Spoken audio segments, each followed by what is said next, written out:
ပြောသလိုပေါ့ဟိုမကြောက်ဘူးဆိုတဲ့စကားတစ်ခုကိုပြောမယ်ဆိုရင်တော့ပြောလို့ရတယ်လေဒါပေမဲ့ကဇိုးကနေဇက်ကနေဘုံကနေဝိုင်းပေါ်လာခဲ့မယ်အရင်ကြီးမားတဲ့ဟို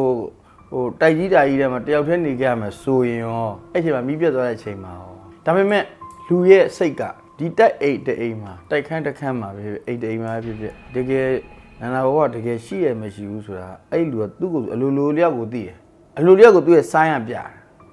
်ကြောတွေကြသိမ်းမင်းထားတာရှိတယ်အမွေးတွေအဲ့လိုထောင်တက်သွားတာရှိတယ်အဲ့လိုခေါင်းတစ်ပိုင်းကြီးသွားတာရှိတယ်ဘေးကနေအဲ့လိုလေတိုက်လို့ဖြတ်သွားတဲ့အချိန်မှာကိုဖြစ်သွားတဲ့စိတ်အဲ့လိုမျိုးရှိတယ်ဒါတွေအများကြီးဥနဲ့လူကြုံခဲ့ဘူးတယ်အဲ့လိုမျိုးဖြစ်တဲ့အတွက်ကြောင့်ကြောက်သလားလို့မေးတယ်ဆိုရင်တော့ဒါတကယ်ဒါတည်ငြိမ်တဲ့ဟိုဟာဖြစ်တယ်ဆိုရင်တော့ဟိုမှာကိုယ့်ကိုယ်တော့လေဘင်းညစ်ပါတော့မယ်လက်ကြီးဟိုဟာဖြစ်ပါတော့မယ်အရှိကနေပြီးမျက်နှာကြီးပြပါမယ်ဇောက်ထွေးအရှိကနေပြီးတော့ကြာလာဆိုတော့ဇိုးကနေဇက်ကနေတော့လန့်သွားမှာပေါ့အဲ့ဆိုတော့ကြောက်လာလို့ပြောတော့နည်းနည်းတော့ကြောက်တာပေါ့လေဒါပေမဲ့ကိုကမြစ်တာတော့ပုတ်ပြရတာပေါ့အိတ်စိတ်နဲ့ပဲကောင်းပါနေတာကောင်းပါဆယ်တန်းចောင်းသားပေါ်လာမှာပေါ့နော်ကိုကဒီဇာတိကကိုကကြောင်မြောင်းဇာတိကိုကြောင်မြောင်းမှာငယ်လေးတွေကနေခဲ့တယ်ယနေ့ချိန်ကြီးတဲ့ကြောင်မြောင်းမှာပဲနေတယ်ကြောင်မြောင်းသားလို့ပြောလဲမမားဘူးပေါ့နော်ဒါကြောင်မြောင်းဇာတိဆိုအိမ်မှာတခါအဲ့လိုမျိုး6ခံရတာပေါ့နော်တဲ6တာပေါ့နော်အဲ့လိုမျိုးကြုံခဲ့ဘူးတယ်ဘယ်လိုကြုံခဲ့ဆိုအဖေရဲ့ကိုရဲ့ဒီကိုကအဲ့တော့ကျတော့ကိုတက်က18 18လောက်ပဲရှိအောင်ပါပေါ့အဲ့မှာညဘက်ထိုင်ပြီးတော့အိမ်ရှိဒီဗရန်နာလေးမှာထိုင်ပြီးတော့စကားပြောတယ်အဲ့ကိုတို့အိမ်ကကျတော့အရှိကလည်းဆင်းလို့ရတယ်နောက်ဖေးကလည်းဆင်းလို့ရတယ်ပေါ့နော်လေကနှစ်ဖက်လှုပ်ထားတော့အဲ့အနောက်ကနေပြီးတော့တကားအဲ့လိုခောက်တဲ့အတန်လေးကြားတော့ဘေးကနေပြီးတော့တကားခောက်တဲ့ညတော့ဘယ်သူလဲဆိုတော့ဘာတိုင်းမှမကြောက်အဲ့နဲ့တကားနားကိုသွားပြီးတော့ကက်ပြီးတော့ဂျက်ကိုဖွင့်မယ်လို့လည်းလို့ပေါ့အပြင်ကနေပြီးတော့ဝုန်းနေဆိုတော့ပိတ်ရိုက်တယ်ဝုန်းနေဆိုပြီးလေးအဖေရောကိုလန့်သွားတော့အလန်းတော့နောက်ဖေးမှာဘယ်သူများလဲပေါ့နော်အရှိကဆင်းပြီးတော့အနောက်လန်းနေတော့ပြန်ပက်ကြည့်တော့အနောက်မှာဘူးမှမရှိအဲ့နောက်တစ်မိနစ်ကြာတော့အဲ့ဟိုဒီအိမ်မှာရင်တော့ဟိုနေခဲ့ဘူးတဲ့လူတယောက်ကဆုံးသွားတယ်ပေါ့နော်အဲ့တော့သတင်းတစ်ခုကြာတော့ဒါသူလာနှုတ်ဆက်တာပဲဖြစ်ပါအဲ့ဒီတခါဘယ်လိုဖြစ်လဲဆိုတော့အဲ့ဒီကိုကအဖေကလည်းအပြင်သွားတယ်အမေကလည်းမရှိဘူးပေါ့နော်ညနေပဲကြီးပေါ့နော်ကိုအိမ်မှာတယောက်တည်းဒီအဝတ်တန်းကြီးကအိမ်မှာပေါ့အဝတ်တန်းဆိုတာကသူကလေးဘက်ညီအဝတ်တန်းလေအဲ့အဝတ်တန်းဘာမှမဟုတ်ဘဲနဲ့ကိုညနေပဲကြီးမှာဝုန်းဆိုအလီပြုတ်ကြလေးလည်းမတိုက်ပဲနဲ့ပြီးတော့အဲ့အဝတ်တန်းကဒီချိတ်တွေကအဲ့လိုဘေးတိုက်လေကျန်အဲ့လိုမျိုးခါတာကိုအဲ့တော့နည်းနည်းတော့လန့်တာပေါ့နော်နောက်ဒီဟိုအကျွေးစီးနှစ်စီးအဲ့လိုမျိုးတစ်ခုလေးထက်အဲ့လိုလုတ်တဲ့အတန်နဲ့ကြာဒါကလေးပေါ်တော့အဲ့တော့အိမ်မှာလည်းတာမုတ်တွေပါရွတ်ပါရွတ်တော့အိမ်မှာရှိသမျှပရိတွေလည်းကောလက်တွေမှာပတ်လက်တွေမှာပတ်ပြီးတော့အဖေနဲ့အမေမြန်လာဖို့တော့ကိုစုတောင်းတာပေါ့နော်ဒါကတော့ကလေးဘဝမှာဒါကြုံခဲ့ရဘူးတဲ့ဒါဒီပရလောကနဲ့ပတ်သက်တဲ့ဟာပေါ့နော်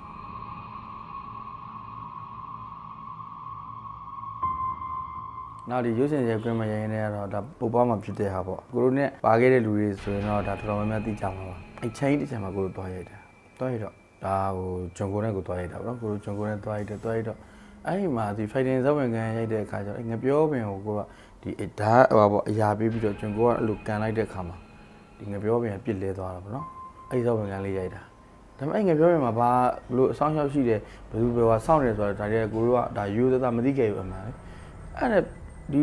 ီဂျွန်ကိုနဲ့ဒီ fighting ထိုးတဲ့ကောင်လေးကလေးလေးကသူ့ကိုပြောတာပေါ့နော်လက်သီးသုံးလို့ထိုးမယ်ကျွန်တော်နဲ့ကန်မယ်ပြီးသွားရင်ပြန်ထားမလားနဲ့တော့ပြီးသွားပြီဒါဆိုပြီးသွားရင်နောက်ဇက်ဝင်ကန်လည်းရိုက်တယ်ပေါ့အဲ့ကောင်လေးကမဟုတ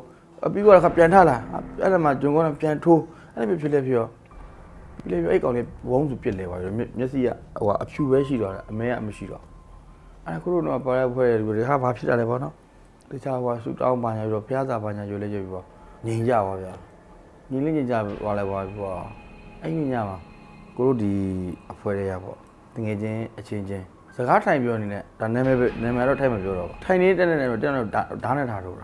တော့တယောက်ကလည်းဘာမှတော့မဖြစ်ဘူးပေါ့လေနောက်တယောက်ကိုမလုပ်ရလို့ဆိုပြီးတော့ခေါင်းနဲ့အုံနဲ့စောင့်လိုက်တော့သူ့ကိုယ်သူပဲလှုပ်လိုက်တော့သူခေါင်းကွဲသွားတယ်အကောင်းကြီးပေါ့နော်အကောင်းကြီးကနေအဲ့လိုထပ်ဖြစ်ကြတယ်ဘယ်သူပဲအဲ့လိုစီးလာတယ်အဲ့ဒီညမှာကိုတို့တပြီးသွားနောက်တစ်မိနစ်ကြာကိုတို့ကြော်ဘရောက်ဆင်းရိုက်တယ်ကြော်ဘရောက်ဆင်းရိုက်တော့အဲ့ကလေးလေးကညတော့အဲ့ကလေးလေးကတခါဝင်ပြီးတော့ပူးပြန်မျက်တောင်လုံးဝမခတ်တော့အဲ့ဒါပိုပေါင်းမှရောက်နေဆရာတော်ကနေပြီးတော့ဒီကိုတို့ရိုက်နေတဲ့ဒီရုပ်ရှင် channel ကိုပေါ့နော်လူကြည့်ပေးမယ်ဆိုသူ့မှာအထဲမှာ3កောင်လောက်ရှိတယ်အဲ့ channel မှာပေါ့နော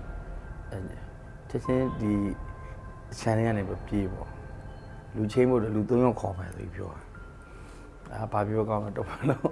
့အဖွဲပြောင်းသွားတာပေါ့နော်ဒါကြာပါပြီနည်းနည်းတော့ကြာပြီ2005 2006လောက်က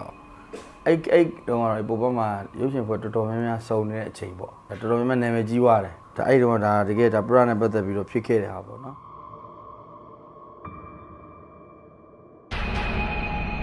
ဒီရောက်တာတော့ဟိုကနေချင်းကင်မြင်ချင်းနဲ့တော့ဟိုပြောရတာခက်တာပေါ့နော်တရေဘဝရောက်နေတယ်ဆိုတာဆိုကြတဲ့ကသူဒီဟိုနှိမ့်ကြတဲ့ပုံပေါ်လေးတစ်ခုသူရောက်နေတယ်ဟုတ်အဲ့ဒီပုံမှာမှဖျားတရားမြဲတဲ့လူသဘောတစ်ခုကနေပြီးတော့ဒီဘာသာရေးလိုက်စားတဲ့လူကြတော့သူ့ကိုကြတော့နည်းနည်းအဲ့လိုကတ်ဖို့အတွက်ကနည်းနည်းခေးရင်းတယ်အဲ့ဆိုတော့ကန်တရားလေးနဲ့နည်းနည်းလေးနေပါနေတဲ့လူကိုကြတော့သူကတာအမိတဟဲပြုလို့ကတ်လို့ပြုဖို့အတွက်နည်းနည်းလွယ်ကူတယ်ပေါ့နော်အဲ့ဒီဥစ္စာကတော့ဒါဟိုဖြစ်နိုင်ပါတယ်သဘောတချို့ဝင်ပြီးတော့ကိုဖြစ်ချင်တဲ့ဟာကိုဝင်ပူးပြီးပြောတာတို့ဒါတွေပေါ့နော်ရှိတယ်အဲ့ဝင်ပူးပြီးပြောတာတို့ပါဆိုဒါဟိုကိုကန်နည်းနည်းနှိမ့်နေလို့ပေါ့နော်ဒီပူးလို့ကတ်လို့ရတယ်လို့ဘောတော့အဲ့လိုမျိုးတော့ဟိုထင်တာပေါ့လေအဲ့တကယ်ဒါဆိုရင်ဥမာအခုအကုန်ကပြောသလိုပေါ့ဟို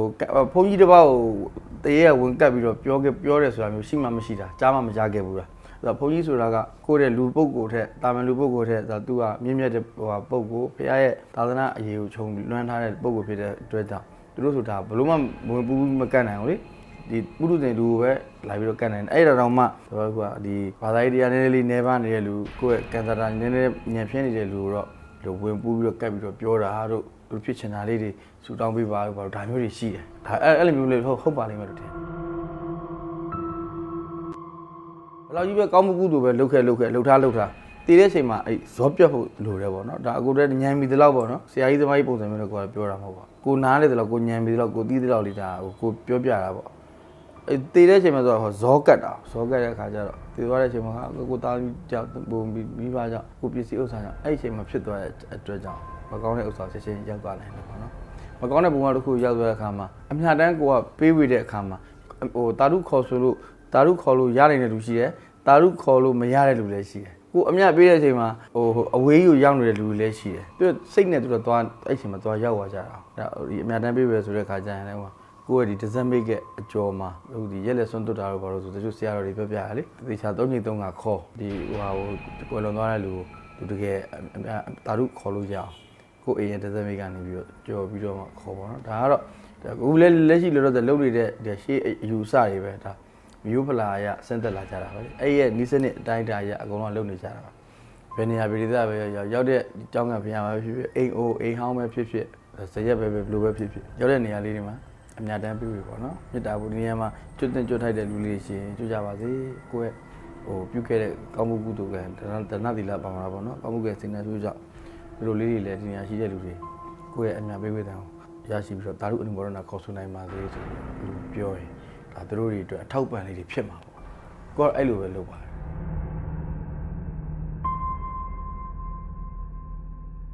ကိုအရင်တော့တော်တော်လေးတော့ကြောက်တာပေါ့နော်နောက်မှကျတော့ကိုဒီအဲ့ဒီဆရာတော်တွေနဲ့ဒီတင်ချိုင်းအဲ့ဒီဒူတင်သွားတာတော့ကိုလိုက်ဖူးတယ်လူတော်ပြည့်ကျောင်းမှာကိုတို့ဟိုပါပေါ့နော်ရိုက်ခဲ့ဘူးတော့အဲ့ဆရာတော်တွေညဘက်ဆိုဒီမှာတင်ချိုင်းမှာသွားကြည့်နေတာတို့ဒါတွေပဲရှိတဲ့ခါကျတော့နောက်ပိုင်းဒါတွေကိုကမေတ္တာပို့ဖို့ပဲစဉ်းစားဘာအကူကြီးလို့သလဲသူကကိုတွေကိုတချို့ကပြတယ်လို့ဘာလို့ဆိုတာကြတော့သူတို့လွတ်မြောက်ကြောင်ဘုံဘွားလေးတစ်ခုကိုသွားကြံလို့လွတ်မြောက်ကြောင်အကူကြီးတောင်းတဲ့အနေနဲ့သူကအဲ့လိုမျိုးပြတယ်ဒါဟိုမသိပဲတချို့ကကြောက်ပြီးတော့ဟာဟိုဖျားစာရွတ်တာတို့ဒီဟိုဖြစ်တာလုပ်တဲ့အခါမျိုးကျတော့သူ့ခင်ဗျာဟိုသူ့အတွက်မရတဲ့ပြင်သူ့မောင်းထုတ်တယ်မျိုးဖြစ်သွားတာဘယ်နေရာပြည်သားကိုပဲရောက်နေရာတိုင်းမှာအဆောင်ဆိုတာတော့ရှိတယ်ကိုလည်းဒါရိုက်ကွင်းတွေမှာသွားတယ်တဲ့ခါကျနေရာဆောင်သွားတယ်နာနာဘောဆိုလည်းရှိမှာပဲလေဒါကိုကသဘောတစ်ခုကအဲ့ရှိတဲ့အခါမှာသူတို့ရှိပြီးသားဥစ္စာကြီးတစ်ခုကိုသွားပြီးတော့သူတို့တော်ပြီးနှင်ထုတ်လို့မရဘူးလေကိုကဧည့်သည်တွေသူတို့အိမ်ရှင်ဒီနေရာလေးမှာလာပြီးအလုပ်လာလုပ်တာပါကျွန်တော်အပြောမှဆိုမှအနေမထိုင်မှဒီကလေးများရှင်းကျွန်တော်တို့ခွင့်လွှတ်ပေးပါကျွန်တော်တို့ဒါမြစ်တာပို့ပေးပါတယ်မောင်းထုတ်တာလည်းမဟုတ်ပါဘူးဒါမျိုးပေါ့နော်ဒါမျိုးကိုကပြောချင်ရင်သူတို့လည်းသိတယ်အဲ့လိုမျိုးနဲ့ပဲကိုတို့ဒါနေအစုံသွားခဲ့ရတာကိုတို့တကယ်တင်းကျန်းအစ်စ်တွေမှလည်းကိုတို့ရိုက်ခဲ့ရတယ်ပဲည2 နာရီမနေ့မိုးလင်းပေါက်ထိရိုက်ခဲ့ရတယ်ရှိတာပဲဒါပဲဦးနာကိုမြစ်တာစိမ့်နဲ့ကိုကသွားတာပေါ့နော်တချို့ကကျတော့အဲ့လိုမျိုးဟိုပထန်အဲ့လိုမျိုးရွေးလိုက်တာတော့ပေါ့ကျတော့သူတို့မောင်းထုတ်သူလိုမျိုးဖြစ်တာတွေပဲရှိတယ်အဲ့ကျတော့ကိုယ့်အတွက်လည်းမကောင်းဘူးသူ့အတွက်လည်းမောင်းထုတ်လိုမျိုးဖြစ်တာပေါ့နေကြားတွေပဲသွားပြီးတော့ဟာလားကိုမရောက်ဘူးတဲ့ရက်ဒေတာကိုသွားတယ်ဆိုရင်တော့အဲ့ပုံစံမျိုးနဲ့ပဲကိုတို့ပြုလုပ်ဆောင်ရတယ်ပေါ့နော်အမွေတိုင်းပိုင်းထုံးပြမြစ်တာပို့ပေးတယ်ဒါကျွန်တော်တို့ဒါအလုပ်လာလုပ်တာပါတောင်းပန်ပါတယ်အပြောမှဆိုမှရှင်းနေခွင့်လို့ပါပေါ့နော်